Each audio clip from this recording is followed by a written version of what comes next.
And I can tell you right now, I have attempted suicide 5 times because of it. But to be honest, I'm happy to be alive. As weirdly as that sounds, I suffer every day, and every day I don't want to be here anymore, but at the end of the day, you really feel better because you made it through that one day, and that means a lot.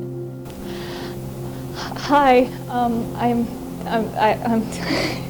I'm Taylor Jensen. I'm 18 years old, and I suffer from mental illness. I suffer from social anxiety, body dysmorphia disorder, borderline personality disorder, ADHD, and paranoia. It is hard on a daily basis because of my social anxiety. A lot of people know what social anxiety is. It's like anxiety but in social situations. So for me, I don't like people touching me or talking unless I'm comfortable with the person, really. Body dysmorphia is the anxiety of having an abnormality with your body. So for me, it's my entire body. I struggle with it every morning. I have breakdowns if I can't get my makeup right. I have to brush my hair at least 5 to 7 times a day. I always have to look in a mirror to constantly check how I am.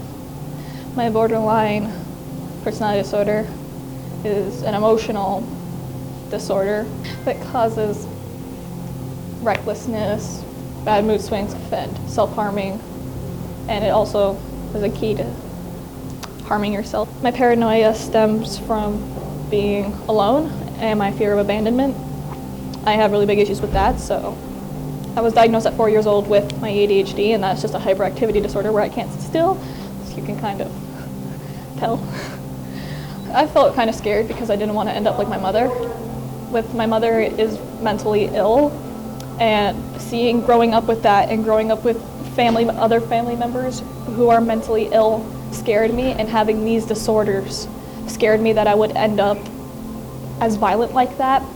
I also have vasovagal reactions, which is a neurologic thing in my brain that when I have an anxiety attack, I pass out. Anything that my body, like my mind can't handle, I pass out. It is hard to get up in the morning. It's especially with my body dysmorphia. It's one of those things where people say I have low self-esteem, and it's like, yeah, I do, because I don't like waking up in the morning and seeing myself because I don't think my skin is good enough.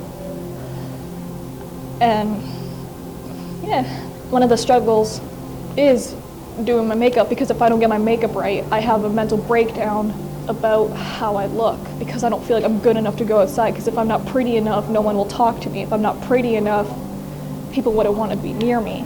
So that way I'm not abandoned anymore. So that way I get the feeling that I'm not alone anymore, because if you're pretty, people want to be around you. But then I learned that that's also destroying myself, because I was bulimic for about 3 years of my life, trying to make my body perfect enough so my family would want to be seen with me. I still think I'm not as good as I want to be. I know the body that I have right now isn't the one that I want. Like, I think my legs are too big. I think my arms are too flabby.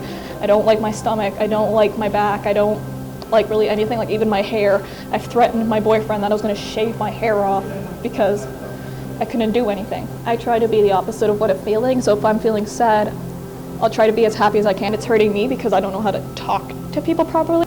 But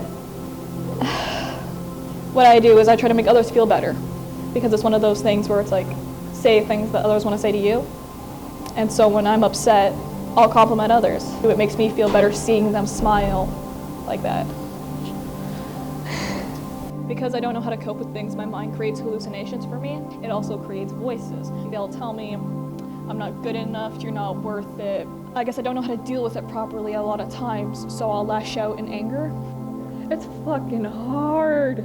And it's really difficult, and especially with not loving yourself, it's difficult, because if you can't love yourself, how can you love others, and how do you want to be around others? But to people out there who have the same disorders that I do, talking does help. It may not feel like it, but it does. I'd say get a counselor to help you with these. It's nice because you have a person who listens to you, you have a person who gives you advice, you have a person who's there. It may seem stupid at first. Honestly, I thought it was too, because you're just talking to a random stranger who doesn't know you. Why would they understand? But they've probably dealt with a lot worse than what you're bringing out, and they do understand.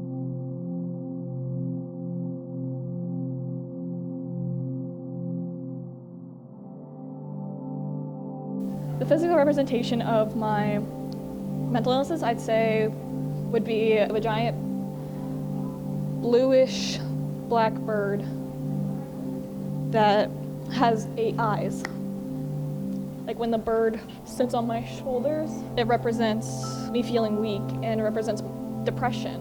And it sucks because I have this giant bird on my shoulders that constantly weighs me down and constantly makes me feel weak and not want to get up. The 8 eyes represent my paranoia and how I feel like it's constantly watching me and constantly judging. Sometimes its wings will wrap around me and make me feel alone and abandoned, which will cause anxiety attacks. Its giant tail will sometimes whip at me, which causes my dysmorphia, and it makes me unwant my body because it'll hurt and damage me somehow. I'm being beaten up by my own monster that I can't even defeat yet. Because of the giant black bird, it kind of caused my ADHD to react because I constantly want to move away from the bird. Every time I do something that to defeat my mental illness, it feels like the bird will get smaller and smaller and smaller. And to me, that feels like an accomplishment because then I don't have this giant ass bird sitting on me all the time. But yeah, I'm Taylor Jensen and I do suffer from these disorders, but you can make it through too. I'm 18 years old and still going, and no matter what age you are, you can still go too. Really dramatic turnaround. Well, it